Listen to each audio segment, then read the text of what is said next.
¿Sabes qué es lo más cabrón de todo esto, compa?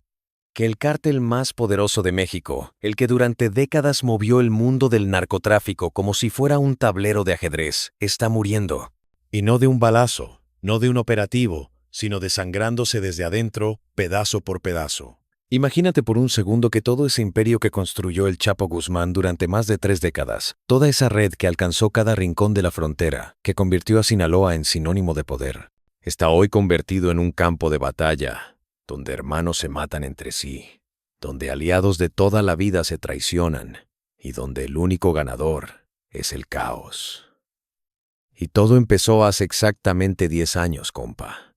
Todo empezó esa madrugada del 8 de enero de 2016 cuando la Marina llegó a Los Mochis y le puso fin al reinado del hombre más buscado del mundo. Déjame pintarte la escena, güey. Son las 4:30 de la mañana en Los Mochis, Sinaloa.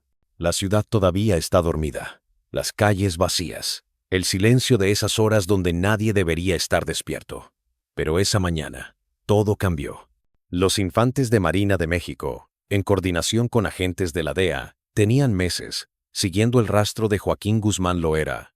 Mira, el Chapo ya no estaba seguro en Culiacán. Eso quedó claro después de que las autoridades empezaran a cerrar el cerco en febrero de 2014. Las casas de seguridad, los ranchos en la periferia, todo estaba comprometido.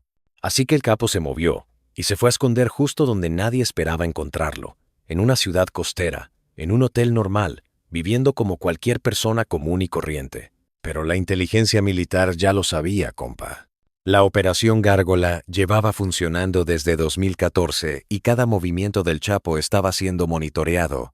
Esa madrugada, cuando 2 helicópteros Seahawk rompieron el silencio de Mazatlán, bueno, técnicamente Los Mochis porque ahí fue donde finalmente lo agarraron, la Marina ya sabía exactamente dónde estaba. El Chapo había estado escondiéndose en un hotel llamado Du, en una habitación sencilla, nada ostentoso. Imagínate, el hombre que Forbes puso en su lista de multimillonarios, el que movía toneladas de cocaína y heroína, escondido en un cuarto de hotel como cualquier fugitivo de segunda. Pero así de efectivo era su perfil bajo en ese momento. Los marinos entraron al edificio con precisión quirúrgica, güey. Silenciosos, rápidos, letales. Había vigilancia en la planta baja, pero fue sometida de inmediato. Los elementos subieron por las escaleras y el elevador sin hacer ruido. Cuando abrieron la puerta de la habitación 401, ahí estaba él. Joaquín Archibaldo Guzmán Loera, el Chapo, el capo más poderoso del mundo, sentado en una cama king size, con los ojos inyectados de adrenalina, completamente anonadado. Se resistió, claro que se resistió. Hubo forcejeo. Le rompieron la playera en los jaloneos. Pero no sirvió de nada. A las 6:40 de la mañana, el presidente Enrique Peña Nieto publicó en su cuenta de Twitter algo que cambiaría la historia del narcotráfico en México para siempre. Misión cumplida. Lo tenemos. Quiero informar a los mexicanos que Joaquín Guzmán Loera ha sido detenido. Y mira, compa, en ese momento todo mundo pensó que era el fin, que finalmente habían capturado al gran capo, que el cártel de Sinaloa se iba a desmoronar, que la violencia iba a bajar. Pero la realidad, carnal, la realidad fue completamente distinta. Esa captura no fue el fin de nada. Fue el principio del fin, pero de una forma que nadie, absolutamente nadie, pudo haber predicho. El Chapo fue trasladado en helicóptero a la Ciudad de México, llevado directamente al penal de máxima seguridad del Altiplano, el mismo del que se había fugado apenas 6 meses antes a través de ese túnel legendario de 1,5 kilómetros. ¿Te acuerdas de eso, güey? El 11 de julio de 2015, el Chapo desapareció por la ducha de su celda y salió por un túnel conectado a una casa abandonada. Fue la fuga más espectacular en la historia de México y dejó al gobierno de Peña Nieto con la cara en el suelo. Pero ahora, en enero de 2016, lo tenían de nuevo. Y esta vez, compa, esta vez, no lo iban a dejar escapar. Lo que nadie sabía en ese momento era que dentro del cártel de Sinaloa ya estaban empezando las fracturas. Mira, cuando el Chapo fue capturado la primera vez en 2014, su compadre Ismael Zambada García, el Mayo, se convirtió en el líder de facto de toda la organización. El Mayo era el otro pilar, el cerebro detrás del imperio, el que negociaba, el que mantenía las paces. el que entendía que la violencia era mala para los negocios. Pero con el Chapo encerrado, sus hijos, los Chapitos, Iván Archibaldo, Jesús Alfredo, Joaquín y Ovidio, empezaron a querer más poder. Y ahí, carnal, ahí empezó todo. En 2017, apenas un año después de la tercera captura del Chapo, estalló la primera gran crisis interna del cártel. Dámaso López Núñez, conocido como el Licenciado, un exfuncionario penitenciario que se había convertido en operador clave del Chapo, decidió que él debía ser el nuevo líder. Era amigo cercano del Chapo, había sido su mano derecha en muchas operaciones, y pensaba que los Chapitos eran unos chamacos inexpertos que no merecían el trono. Y mira, güey, no estaba del todo equivocado. Los Chapitos en ese momento eran jóvenes, impetuosos, y no tenían la experiencia ni la red de contactos que tenía el Licenciado. Pero lo que sí tenían era el apellido Guzmán, y eso en Sinaloa, compa, eso lo es todo. La guerra entre los Chapitos y el Licenciado fue brutal. Culiacán se convirtió en un campo de batalla con enfrentamientos diarios, narcobloqueos, ejecuciones públicas. Los dos bandos se disputaban las plazas, las rutas, los contactos. Y mientras esto pasaba, el Mayo Zambada observaba desde las sombras, sin intervenir directamente pero manteniendo su propio territorio seguro. El Mayo nunca fue de meterse en broncas innecesarias. Él era el diplomático, el que prefería negociar que pelear. Y eso, carnal, eso lo mantuvo con vida y en libertad durante casi 5 décadas. Pero eventualmente los Chapitos ganaron esa guerra. El Licenciado fue capturado en 2017 y extraditado del otro lado en 2018. Y con él fuera del camino, los Chapitos consolidaron su poder. Pero aquí es donde la historia se pone todavía más intensa, güey. En 2019 llegó el Culiacanazo. ¿Te acuerdas de eso? El 17 de octubre, las Fuerzas Armadas mexicanas intentaron capturar a Ovidio Guzmán López, el Ratón, uno de los 4 hermanos. Fue un operativo bien planeado en teoría, pero en la práctica fue un desastre total. Los sicarios de los Chapitos respondieron con una violencia que nadie esperaba. Bloquearon toda la ciudad de Culiacán, quemaron vehículos, atacaron a militares, tomaron de rehenes a las familias de soldados. Fue terrorismo puro, compa. Y funcionó. El gobierno de Andrés Manuel López Obrador ordenó liberar a Ovidio para evitar un baño de sangre mayor. Fue una humillación internacional, pero también fue una demostración del poder que tenían los Chapitos. Ellos habían logrado algo que ni siquiera su padre había conseguido: doblar al gobierno federal y salirse con la suya. Pero ese poder, güey, ese poder no duraría para siempre. En enero de 2023, Ovidio fue recapturado en otro operativo mucho más grande y violento.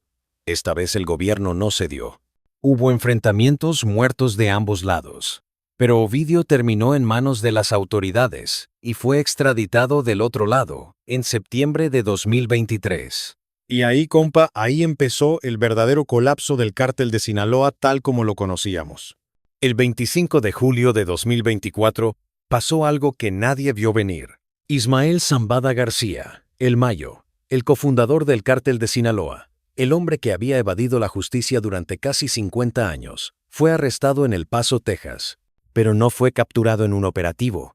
No lo agarraron después de meses de persecución. No, carnal. El Mayo fue traicionado por su propio ahijado. Joaquín Guzmán López, uno de los Chapitos, lo engañó bajo la promesa de una reunión de negociación. Lo drogó, lo subió a un avión privado y lo entregó directamente a las autoridades del otro lado.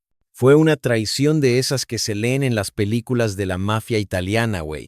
El hijo del Chapo traicionando al compadre de su padre para negociar su propia libertad y la de su hermano Ovidio. El Mayo mismo lo contó después en una carta pública.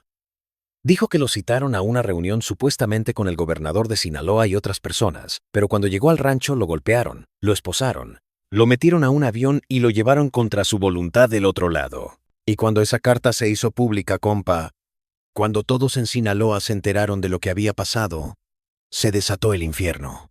Ismael Zambada Sicairos, el Mayito Flaco, hijo del Mayo, ordenó la venganza. Y el 9 de septiembre de 2024 comenzó la guerra más sangrienta en la historia del cártel de Sinaloa. Una guerra civil. Hermanos contra hermanos.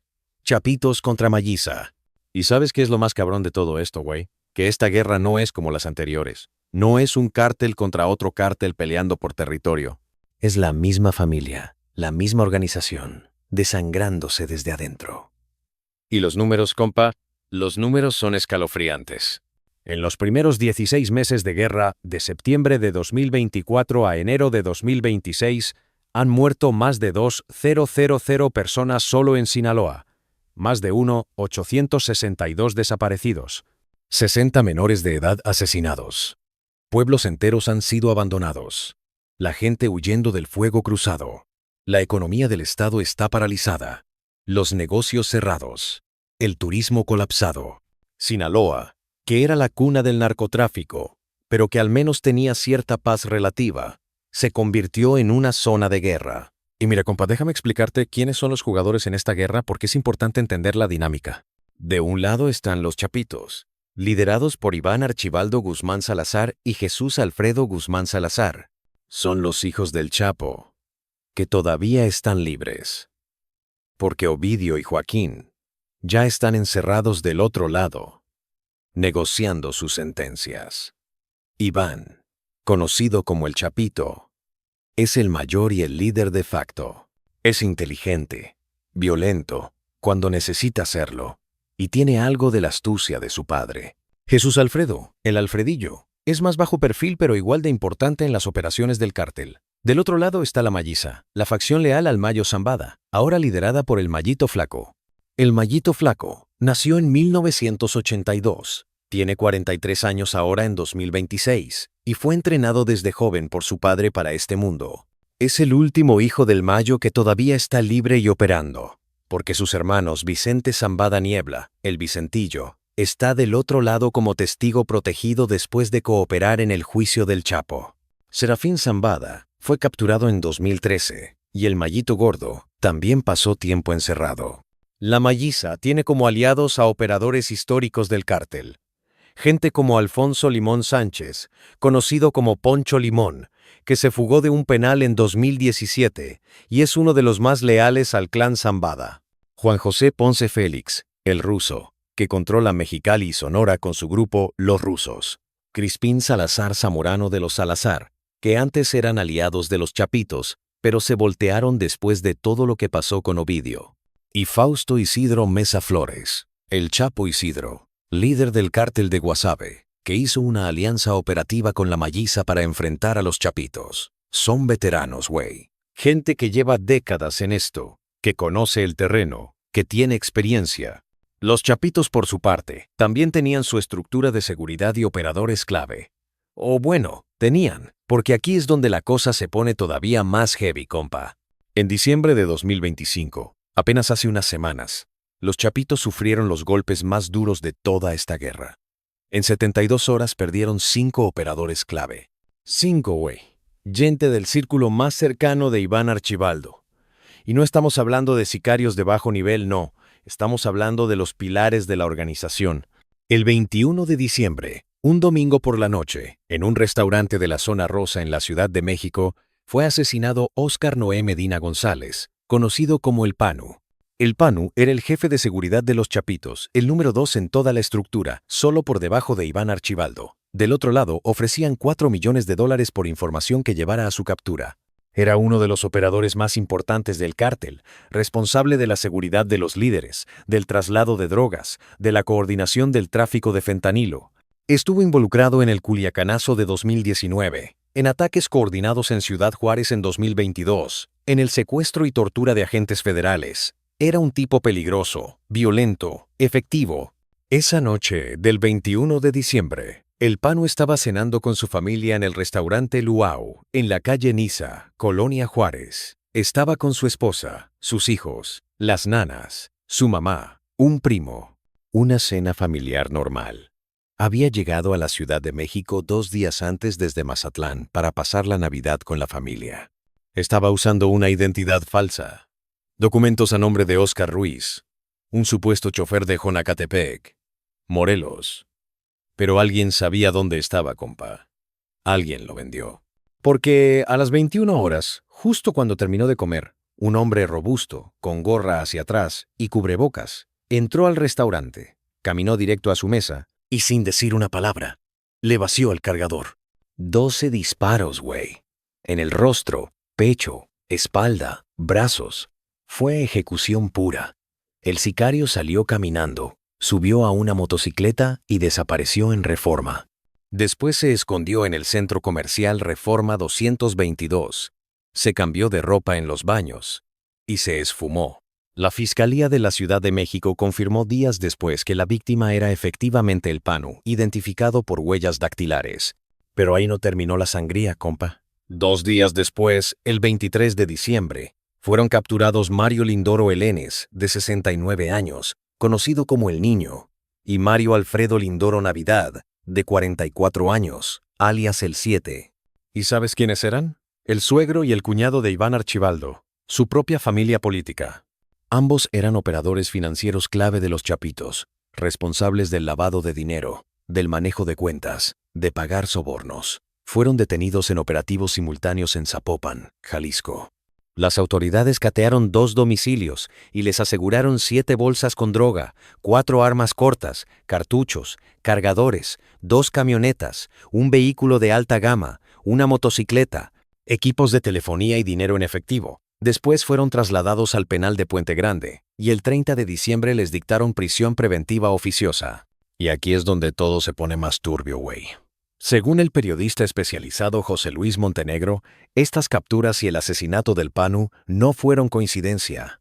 Montenegro reveló en una entrevista para Aristegui Noticias que el propio Iván Archibaldo habría ordenado la entrega de su suegro, su cuñado, y permitido la caída del Panu porque detectó traiciones dentro de su organización. Supuestamente, hace unas semanas, se filtraron en redes sociales unas imágenes donde se veía a Iván con su hijo y su esposa, fotos que nadie debería haber tenido. Y según las fuentes de Montenegro, esas filtraciones fueron facilitadas por estas 3 personas de confianza. El Panu pasó 2 semanas escondido en la Ciudad de México temiendo represalias antes de ser ejecutado. Fue traicionado por su propia gente, compa. Pero ahí no acaba la lista de bajas. El 6 de enero de 2026, apenas hace unos días, fue asesinado durante un enfrentamiento con los Rugrats, el brazo armado de la Malliza, otro jefe de sicarios clave de los Chapitos. Su muerte fue ocultada inicialmente para evitar mostrar debilidad. En febrero del 2025 también fue asesinado en Calimaya, Estado de México, el contador clave de la organización. Del otro lado ofrecían $1 millón por su captura. Era uno de los que llevaba las finanzas, los números, los pagos. Y otro operador financiero y presunto exportador de fentanilo fue detenido en febrero en Culiacán, días después de que las autoridades del norte endurecieran la presión contra los Chapitos. En octubre de 2024, la Secretaría de la Defensa Nacional identificó a 10 caudillos como los pilares armados de los Chapitos. Al cierre de diciembre de 2025, 8 ya estaban fuera de combate. Asesinados, detenidos, abatidos o fugados. Es un colapso estructural, compa. Una organización que está perdiendo su columna vertebral pieza por pieza. Y lo que es peor, güey, es que mientras los Chapitos se desangran, la Malliza tampoco la está pasando bien. Porque esta guerra no tiene ganadores, solo tiene muertos y presos. En Sinaloa, la vida cambió por completo. Los narcobloqueos son constantes. Los enfrentamientos armados pueden estallar en cualquier momento, en cualquier lugar. Las escuelas cerraron en muchas comunidades porque era muy peligroso que los niños salieran. Los negocios quebraron porque no había clientes. Todo mundo encerrado en sus casas por miedo. Los campesinos no pueden trabajar sus tierras porque están en zona de guerra. Hay pueblos que se convirtieron en pueblos fantasma. Toda la gente se fue. Dejaron sus casas, sus pertenencias. Huyeron a Mazatlán, a Culiacán o a otros estados. Las carreteras son peligrosas.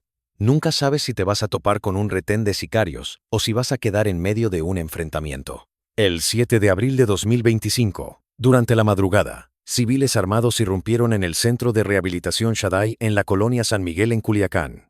Fue una masacre indiscriminada que dejó 9 muertos y el secuestro del dueño del centro. El 5 de mayo de 2025, en el municipio de Badiraguato, 2 niñas perdieron la vida al verse en medio de fuego cruzado entre sicarios y el ejército. Niñas, güey, chamacas que no tenían nada que ver con esto, que solo estaban en el lugar equivocado, en el momento equivocado. El 28 de octubre de 2024, una avioneta supuestamente vinculada a los Chapitos lanzó 4 bombas sobre Vasco Gil, Durango, un bastión de la organización Cabrera Sarabia, aliada de la Malliza.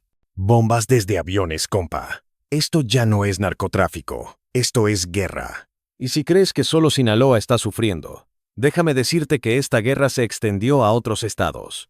Baja California, Durango, Chihuahua, Sonora, todos están sintiendo los efectos. En el paralelo 28, la línea que divide Baja California y Baja California Sur, los enfrentamientos entre facciones de Chapitos y Malliza han reclutado a jóvenes locales para mandarlos a pelear en el desierto. En junio de 2025, 7 chavos de Bahía de Los Ángeles fueron reclutados por el Chino Díaz, presunto jefe de plaza de los Chapitos, para llevarlos a Misión San Borja. Ninguno regresó. Días después, agentes federales encontraron restos humanos en estado de putrefacción en la zona. Sus familias los buscaban desesperadas, y lo único que encontraron fueron cadáveres. Los números oficiales son espeluznantes. Desde septiembre de 2024 hasta septiembre de 2025, un año completo de guerra, se registraron en Sinaloa 830 homicidios dolosos, un aumento del 300% comparado con años anteriores. El promedio es de 152 asesinatos por mes, 5 al día, 1 cada 5 horas. Entre los muertos hay 50 policías locales, 10 militares o guardias nacionales y agentes federales. Uno de ellos era un elemento de inteligencia de la Secretaría de Seguridad y Protección Ciudadana que fue asesinado en un ataque directo. El gobierno federal desplegó 11,000 elementos en Sinaloa para tratar de contener la violencia. En un año detuvieron a unos 650 personas, entre ellas unos 40 mandos de ambas facciones del cártel. Pero la mayoría de las detenciones son de gente de los Chapitos. Por parte de la Malliza, el mayor golpe fue la detención de Juan Carlos Félix Gastelum, el Chavo Félix, operador financiero y yerno del Mayo Zambada, que después fue entregado al gobierno del otro lado. También decomisaron en Sinaloa más de 3,000 armas, incluidos rifles antiaéreos Barrett, 50 y 64 toneladas de droga, entre ellas 1 tonelada de fentanilo y 1,8 millones de pastillas. Pero a pesar de toda esta presión, de todas estas capturas, de todos estos decomis, los líderes de ambas facciones siguen libres. Iván Archibaldo y Jesús Alfredo Guzmán Salazar por un lado y el Mayito Flaco por el otro, todos siguen operando, todos siguen escondidos en la sierra o moviéndose constantemente. Y la guerra no muestra señales de detenerse.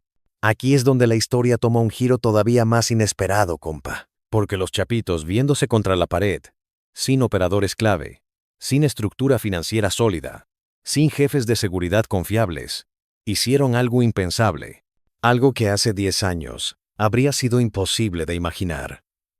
Se aliaron con su peor enemigo.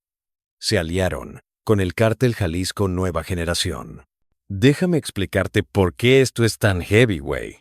El CJNG, liderado por Nemesio Ceguera Cervantes, el Mencho, ha sido durante años el rival más grande del Cártel de Sinaloa. Pelearon en Baja California, en Tijuana, en Zacatecas, en Guanajuato. Han sido enemigos mortales. Pero en diciembre de 2024, en medio de la desesperación, los Chapitos se acercaron al Mencho para pedir ayuda. Y el Mencho, que es inteligente y sabe una oportunidad cuando la ve, aceptó. Pero no lo hizo gratis, compa. Lo hizo a cambio de algo que el CJNG llevaba años queriendo: acceso a las rutas y túneles de los Chapitos hacia la frontera. Según reportes del Wall Street Journal de Inside Crime, y de periodistas especializados como Óscar Valderas y José Luis Montenegro, el acuerdo fue así.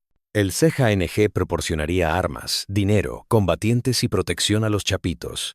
A cambio, los Chapitos les abrirían las rutas de contrabando y los túneles fronterizos que el Cártel de Sinaloa construyó durante décadas. Antes de este pacto, el CJNG pagaba elevadas tarifas por usar esos túneles. Ahora los tienen disponibles. Además, el acuerdo establece que los Chapitos mantienen el control del tráfico de fentanilo, mientras que el Mencho se queda con el dominio sobre la cocaína y la metanfetamina. El encuentro decisivo habría ocurrido en Guadalajara, con la presencia de Abdiel Guzmán Araujo, primo de los Chapitos. Y el enlace operativo fue Audias Flores Silva, conocido como el Jardinero, uno de los operadores más letales del CJNG. El Jardinero asumió funciones de jefe de seguridad de Iván Archibaldo y Jesús Alfredo después de la caída de sus anteriores jefes de seguridad. Es una persona de máxima confianza del Mencho, y su presencia en la estructura de los Chapitos confirma que la alianza es real. La DEA lo reconoció oficialmente en su informe National Drug Threat Assessment 2025. El documento advierte que esta alianza tiene el potencial de expandir los territorios, recursos, poder de fuego y acceso a funcionarios corruptos de estos grupos, y alerta que puede provocar una interrupción significativa del equilibrio de poder criminal en México. Y no están exagerando, compa. Esta alianza es la creación de un supercártel. El CJNG ya es el cártel más poderoso de México, con presencia en las 32 entidades del país y operaciones en más de 40 pascalices, y ahora tiene acceso directo a las rutas más importantes hacia el otro lado. Pero aquí está lo interesante, güey. Según analistas como David Saucedo, especialista en seguridad pública, esta alianza no es tan sólida como parece. Saucedo explica que el CJNG está jugando un juego más largo. Están apoyando a los Chapitos de forma limitada, táctica, con la intención de desgastarlos, mientras se debilitan también con la Malliza. El Mencho no envió a toda su organización a pelear en Sinaloa, solo mandó a una comandancia, la del Jardinero. El resto del CJNG sigue operando en otras zonas del país donde tienen conflictos abiertos. Lo que el Mencho quiere, compa, es que los Chapitos y la Malliza se maten entre sí, y cuando ambos estén lo suficientemente débiles, el CJNG entrará a tomar todo. Y hay evidencia de que eso ya está pasando. En octubre de 2025, Inside Crime publicó un análisis, señalando que la alianza entre los Chapitos y el CJNG tiene un alcance regional y un carácter transaccional. No es una fusión de cárteles, es una colaboración temporal por conveniencia. Ambas organizaciones siguen operando como estructuras independientes. Incluso surgió una célula nueva, llamada Fuerzas Especiales Unión, que se declara leal tanto al Mencho como a Iván Archibaldo. Y en las redes sociales aparecieron videos de decenas de hombres armados gritando «Pura gente del señor Mencho y el señor Iván», confirmando públicamente la alianza. Pero mientras los Chapitos se alían con el CJNG, la Malliza también está haciendo sus propias alianzas. Según reportes del periodista Óscar Valderas, el Mallito Flaco llegó a un acuerdo con los Chukis, una facción vinculada al Cartel del Noreste que es un desprendimiento de los Zetas. Los Chukis tienen unos 200 operadores y colaboradores, y se unieron a la Malliza para enfrentar la alianza entre Chapitos y CJNG. También el Mallito Flaco cuenta con el apoyo del Cártel de Guasave y la familia Cabrera Saravia. Pero a pesar de estos apoyos, la Malliza está en una posición más débil que antes. Y aquí es donde entra otro factor clave, compa. El periodista J. Jesús Lemus reveló en marzo de 2025 que el Mallito Flaco está considerando entregarse a las autoridades del otro lado. Según fuentes de la DEA que habló Lemus, el Mallito Flaco está negociando su entrega bajo la figura de testigo protegido, igual que su hermano, Vicente Zambada Niebla, el Vicentillo. La razón es simple, güey. Su padre, el Mayo Zambada, podría ser repatriado a México. En el país del norte ya se estarían iniciando los trámites internos para devolver al Mayo, quien se declaró culpable en una corte de Nueva York en agosto de 2025 por narcotráfico y crimen organizado. Aceptó haber dirigido una red criminal, pagado sobornos a funcionarios mexicanos y acordó una multa de $15,000 millones. Su sentencia está programada para el 13 de enero de 2026. Justo estos días. Si el Mayo es repatriado, sería investigado y procesado en México por delitos de narcotráfico, delincuencia organizada y lavado de dinero. Y si eso pasa, compa, el Mallito Flaco quiere garantizar que a él lo traten como testigo protegido del otro lado, en lugar de enfrentar prisión. Además, según reportes, el Mallito Flaco está aislado, consumiendo drogas, y la presión de la guerra lo tiene al límite. La periodista Anabel Hernández también mencionó en su podcast Narcosistema que hay comunicación entre el Mayo y el Mallito Flaco a través de abogados y que en esas conversaciones el Mallito Flaco ha comenzado a negociar su posible entrega. Entonces aquí está el panorama completo, güey. Los chapitos aliados con el CJNG pero perdiendo operadores clave cada semana. La Malliza aliada con los Chukis y el cártel de Guasave pero con su líder considerando entregarse. Ambas facciones desangrándose en una guerra que lleva 16 meses y no tiene fin a la vista. Y mientras esto pasa, el CJNG se va posicionando como el verdadero ganador de toda esta situación, expandiéndose a territorios que antes eran exclusivos del cártel de Sinaloa. Y déjame hablarte del CJNG, porque es importante entender su ascenso, compa. El cártel Jalisco Nueva Generación se formó alrededor de 2010 como un brazo armado de otro grupo, pero rápidamente se independizó y empezó a crecer de forma agresiva. El Mencho es un líder completamente distinto al Chapo o al Mayo. No busca el perfil bajo, no trata de pasar desapercibido. Su estrategia es la expansión territorial mediante violencia pura. El CJNG usa tácticas paramilitares. Tienen drones armados, vehículos blindados hechos en casa, entrenan a sus sicarios como soldados. Y a diferencia del cártel de Sinaloa, que tenía un modelo corporativo con un líder en la cima, el CJNG funciona como franquicia. El Mencho tiene comandantes regionales que operan con cierta autonomía, lo que hace más difícil desmantelar la organización porque no depende de una sola persona. El CJNG ahora tiene presencia documentada en las 32 entidades de México. Controla el puerto de Manzanillo, uno de los más importantes para la importación de precursores químicos que vienen de Asia. Tiene rutas establecidas en Jalisco, Michoacán, Guanajuato, Veracruz, Zacatecas, Colima, Nayarit, Guerrero. Y ahora, con la alianza con los Chapitos, tiene acceso a Sinaloa, Baja California, Sonora, Chihuahua. Es un cártel que en menos de 15 años pasó de ser un grupo armado regional a la organización criminal más poderosa de México. Además, el CJNG no solo se dedica al narcotráfico. Extorsiona negocios, cobra derecho de piso en múltiples estados, controla la venta de aguacate en Michoacán, roba combustible, secuestra migrantes. Es una organización diversificada, compa, y eso la hace más resiliente. Si le pegan en una área, tienen otras fuentes de ingresos. Del otro lado lo saben. Por eso el Departamento del Tesoro ofrece $10 millones por información que lleve a la captura del Mencho. La DEA lo considera el criminal más peligroso del mundo actualmente. Pero hay otro tema que no podemos ignorar, güey. El fentanilo. Porque todo este caos, todas estas muertes, toda esta guerra, está impulsada en gran medida por el narcótico más letal que haya existido. El fentanilo es un opioide sintético, que es 50 veces más potente que la heroína y 100 veces más potente que la morfina. 2 miligramos, una cantidad casi invisible, equivalente a unos 10 o 15 granos de sal, es suficiente para matar a una persona. Y tanto el cártel de Sinaloa como el CJNG lo producen en laboratorios clandestinos en México usando precursores químicos que importan desde China. Las cifras son devastadoras, compa. Del otro lado, en EU, entre 2022 y 2024, murieron más de 74,000 personas por sobredosis de fentanilo. En Canadá fueron más de 10,000. Es una crisis sanitaria masiva.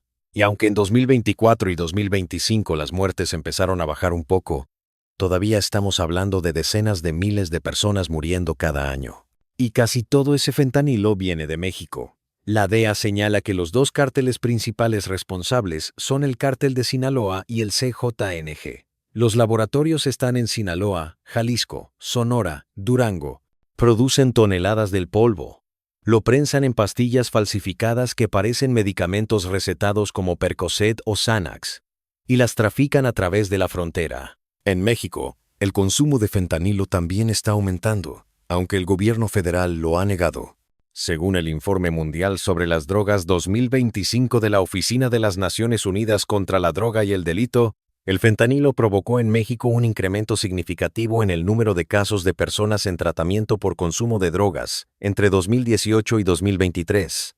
El director del Servicio Médico Forense de Baja California reveló en una entrevista que aproximadamente el 16,6% de los cadáveres que llegan a los CEMEFOS en Mexicali y Tijuana presentan rastros de fentanilo. Eso es 1 de cada 6 muertos, compa. Y esos son solo los que se analizan. En mayo de 2025, 5 personas murieron en Ciudad Juárez por sobredosis de fentanilo. Las necropsias confirmaron que la causa fue intoxicación por el opioide, mezclado en algunos casos con cocaína. El fentanilo está entrando al mercado mexicano no solo como droga pura, sino adulterando otras sustancias. Lo mezclan con heroína, con metanfetaminas, con cocaína, incluso con marihuana sintética.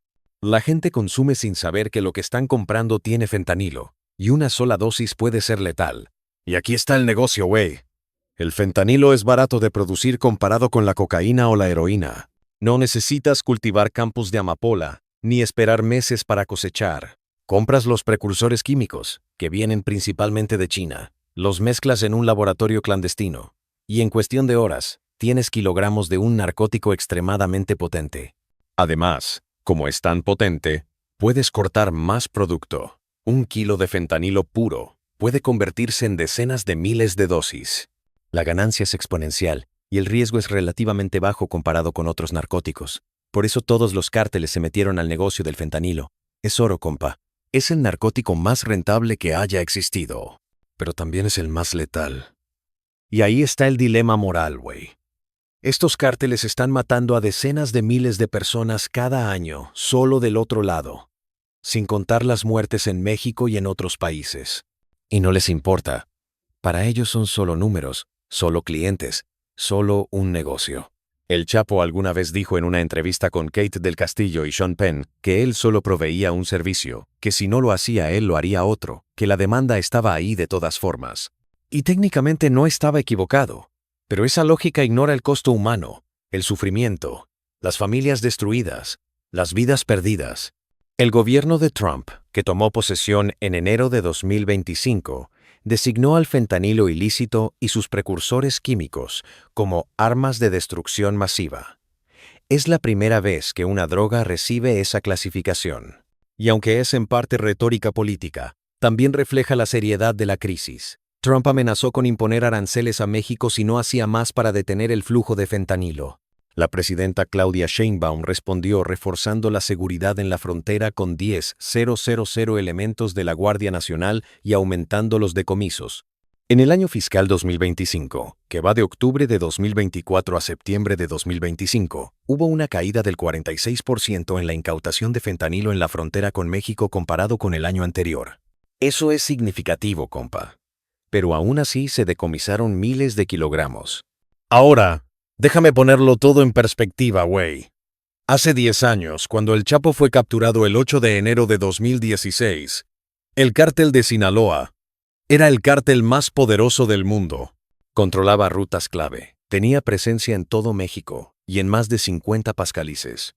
Movía cocaína, heroína, metanfetaminas y marihuana por toneladas. Tenía una estructura casi corporativa con el Chapo y el Mayo en la cima tomando decisiones estratégicas.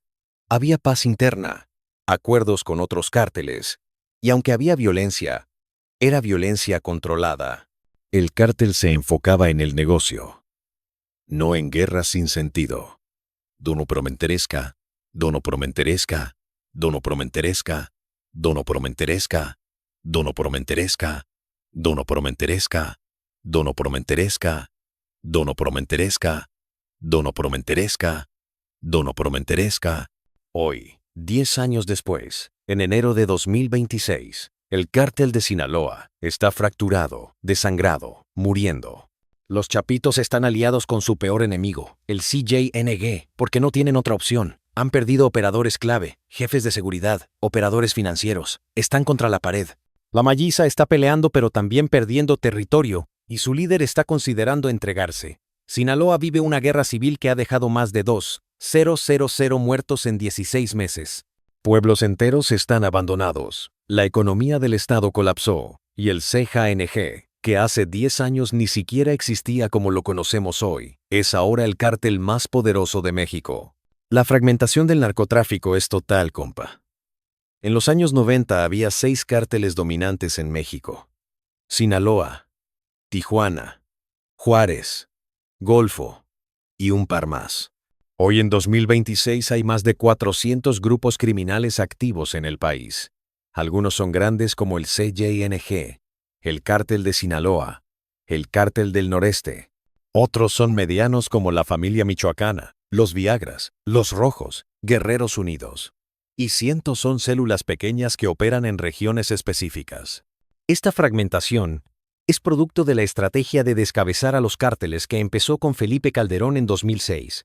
Cada vez que capturaban o mataban a un líder grande, el cártel se dividía. Y esas divisiones creaban nuevas organizaciones que peleaban entre sí por el poder. El modelo de negocio también cambió. Antes los cárteles mexicanos trabajaban principalmente como transportistas para los colombianos. Movían la cocaína que producían en Colombia hacia el norte y cobraban una tarifa. Pero con el tiempo, los mexicanos empezaron a quedarse con parte del producto como pago y a venderlo directamente en el mercado. Empezaron a producir sus propias drogas sintéticas, metanfetaminas, éxtasis y ahora fentanilo.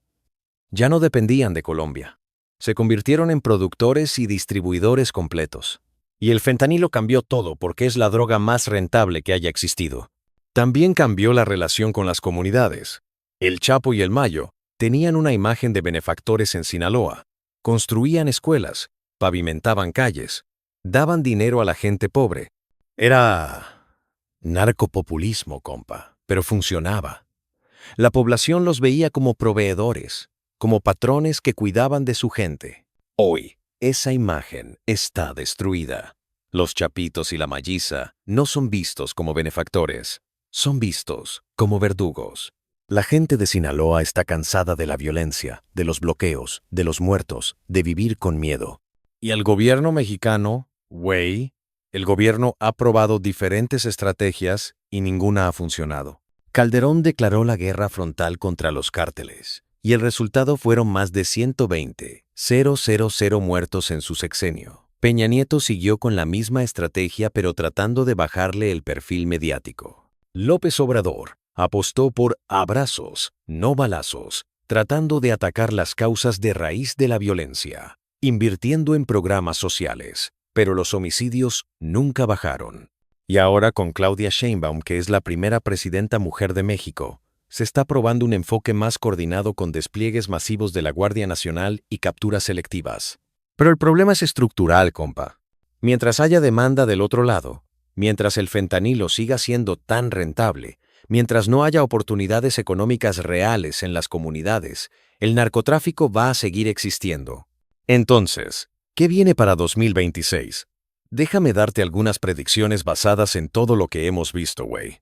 Primero, es muy probable que haya una captura de alto perfil en los próximos meses, ya sea Iván Archibaldo, Jesús Alfredo o el Mayito Flaco. Las fuerzas del orden, tanto mexicanas como del otro lado, están presionando fuerte. Los chapitos están debilitados, vulnerables. El Mayito Flaco está considerando entregarse. Alguno va a caer, compa. Y cuando caiga, va a ser un golpe mediático enorme. El gobierno va a celebrarlo como una victoria. Pero la verdad es que no va a cambiar nada, porque ya no importa quién esté al frente. La estructura del cártel de Sinaloa está tan fracturada que la captura de un líder no va a detener la violencia. Segundo, el CJNG va a seguir expandiéndose. Van a tomar territorios que antes eran del cártel de Sinaloa, Sonora, Baja California, partes de Chihuahua, Durango. La alianza con los chapitos les abrió puertas que antes estaban cerradas. Y cuando los chapitos ya no les sirvan, cuando estén lo suficientemente débiles, el CJNG los va a absorber o los va a eliminar. El Mencho está jugando el juego largo, compa, y va ganando. Tercero, la violencia va a dispersarse. Va a salir de las ciudades y se va a meter más en las zonas rurales, en la sierra, en los ejidos. Los cárteles van a seguir peleando, pero en lugares donde haya menos presión del gobierno, menos cámaras, menos medios, y eso va a ser más difícil medir el impacto real. Los números oficiales de homicidios pueden bajar en las ciudades, pero en las rancherías, en los pueblos chicos, la violencia va a seguir o va a aumentar. Cuarto, el fentanilo va a seguir siendo el motor económico del narcotráfico. Es demasiado rentable para que los cárteles lo dejen. Aunque el gobierno del otro lado y México aumenten la presión, aunque decomisen más, los laboratorios se van a seguir moviendo, los precursores químicos se van a seguir consiguiendo y el producto se va a seguir traficando. Porque mientras haya adictos del otro lado dispuestos a pagar, mientras haya pobreza en México que empuje a la gente al narco, el ciclo va a continuar. Y quinto, el cártel de Sinaloa como lo conocíamos, como el imperio que construyeron el Chapo y el Mayo durante 4 décadas, ya no existe. Está muerto, compa. Lo que queda son pedazos, facciones peleando por los restos. Puede que en el futuro surja una nueva organización con otro nombre, con otros líderes, usando la infraestructura que quedó. Pero el cártel de Sinaloa clásico, el de los fundadores, el de la época dorada, ese ya es historia. Mira, güey, aquí está la verdad dura. Han pasado 10 años desde que capturaron al Chapo, y lo único que cambió es que todo empeoró. No bajó la violencia, no se desmanteló el cártel, no se detuvo el flujo de drogas. Lo único que pasó es que el monstruo se fracturó en pedazos más pequeños, y ahora esos pedazos se están matando entre sí mientras la gente común paga el precio. Los muertos son campesinos, comerciantes, niños que quedan en fuego cruzado. Las víctimas son las familias que tuvieron que huir de sus pueblos, los negocios que quebraron, las generaciones de jóvenes que crecieron viendo esto como normal. Y la pregunta que nadie quiere hacerse, compa, es si esta guerra tiene solución. ¿Se puede acabar con el narcotráfico? Honestamente, con las condiciones actuales, no. Mientras haya demanda del otro lado, mientras haya pobreza y falta de oportunidades en México, mientras los precursores químicos sigan llegando de China, mientras la corrupción permita que los cárteles operen, esto va a seguir. Puede cambiar de forma. Pueden surgir nuevos cárteles, pueden caer líderes y llegar otros. Pero el problema de fondo, el problema estructural, ese sigue intacto. El Chapo está encerrado en una prisión de máxima seguridad en Colorado, en el ADX Florence, cumpliendo cadena perpetua más 30 años. Nunca va a salir. El Mayo está en una cárcel en Brooklyn esperando sentencia. Ovidio y Joaquín Guzmán López están negociando acuerdos de culpabilidad. El Vicentillo, hijo del Mayo, ya es testigo protegido del otro lado. El Mayito Gordo está preso. Serafín Zambada también. Rafael Caro Quintero, que fue aliado del Mayo, está capturado. El Nini, que era jefe de seguridad de los Chapitos, está extraditado. El Panu fue ejecutado. Damaso López está preso del otro lado. Todos los grandes capos de la generación del Chapo y el Mayo están muertos, presos o escondidos esperando su turno. Y lo que dejaron atrás es un desastre. Una guerra que no tiene ganadores, solo tiene sobrevivientes. Y la pregunta, compa, la pregunta que me hago yo y que deberías hacerte tú también, es, ¿valió la pena? Todo ese dinero, todo ese poder, todo ese imperio que construyeron, ¿para qué sirvió al final? ¿Para acabar en una celda de 2x3 metros, o muerto en la calle, o escondido en una cueva en la sierra? Y las comunidades que supuestamente protegían, las que decían que ayudaban, están destrozadas. Sinaloa está en su peor crisis de violencia en décadas. Familias enteras han sido desplazadas. Generaciones completas crecieron sin futuro. El cártel de Sinaloa fue una empresa criminal, compa. Una corporación ilegal que generó miles de millones de dólares moviendo toneladas de drogas. Pero al final del día, como todas las empresas criminales, estaba condenada al fracaso. Porque un negocio construido sobre violencia, corrupción y muerte no es sostenible. Puede durar décadas, puede hacer ricos a algunos, puede darle poder temporal a ciertos individuos, pero eventualmente colapsa. Y cuando colapsa, se lleva todo con él. Hace 10 años capturaron al Chapo, y todo mundo pensó que era el fin.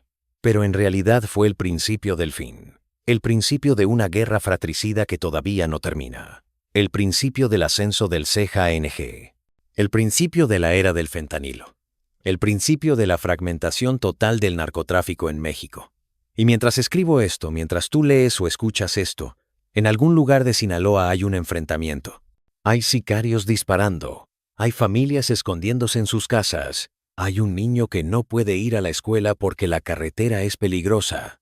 Hay un campesino que no puede trabajar su tierra porque está en territorio en disputa.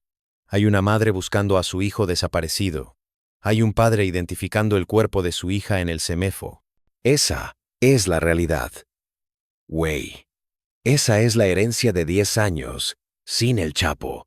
No paz, no justicia, no progreso, solo más violencia, más muerte, más dolor. Y lo peor de todo es que no se ve el final. Porque esta historia Esta pesadilla está lejos de terminar. Los chapitos y la malliza van a seguir peleando hasta que uno de los dos caiga. El CIG va a seguir expandiéndose. Nuevos cárteles van a surgir, nuevas drogas van a aparecer, y el ciclo va a continuar, generación tras generación. Entonces, compa, la próxima vez que veas una noticia sobre una captura de un capo, o un decomiso récord, o un operativo exitoso, acuérdate de esto. Acuérdate de que detrás de esos titulares hay miles de personas sufriendo. Hay comunidades destrozadas. Hay familias rotas. Y que la verdadera solución no está en capturar a un líder más o en decomisar unas toneladas más. La verdadera solución está en atacar las causas de raíz, en crear oportunidades económicas reales, en combatir la corrupción, en reducir la demanda del otro lado, en legalizar y regular en lugar de criminalizar y prohibir. Pero esas son soluciones complejas que requieren voluntad política, cooperación internacional y décadas de trabajo constante. Y mientras tanto, compa, mientras tanto el narcotráfico sigue. Los cárteles siguen. Las muertes siguen. Hace 10 años capturaron al Chapo Guzmán. Hoy, el cártel que él construyó está muriendo. Pero el problema está más vivo que nunca. Y eso, güey, eso es lo más cabrón de todo.